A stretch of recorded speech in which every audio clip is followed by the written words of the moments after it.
Nyt on tällaista vähän Brave-settiä. Esitellään vähän sitä silleen. Tässä alkuun mulla on tällainen aika siisti bibi.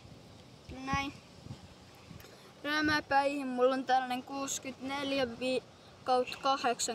skinny täällä. Yksi stäkki skinejä. Sitten mulla on kaikki alkutyypit ja tällaisia. Sitten mulla on muutama 11 ja hyperladattu. Ja sitten näin. Sitten mun lempirämäpää on tällainen Clancy. Tai niin. Sillä 5 likeä, niin me tehdään tällainen.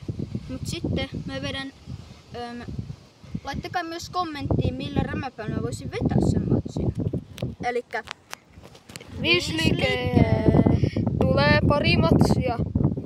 Ja te saatte valita millä rämäpäällä ja millä niinku gadgeteilla ja näillä varusteilla. Jos meillä on ne varusteet. eli kanttilikee.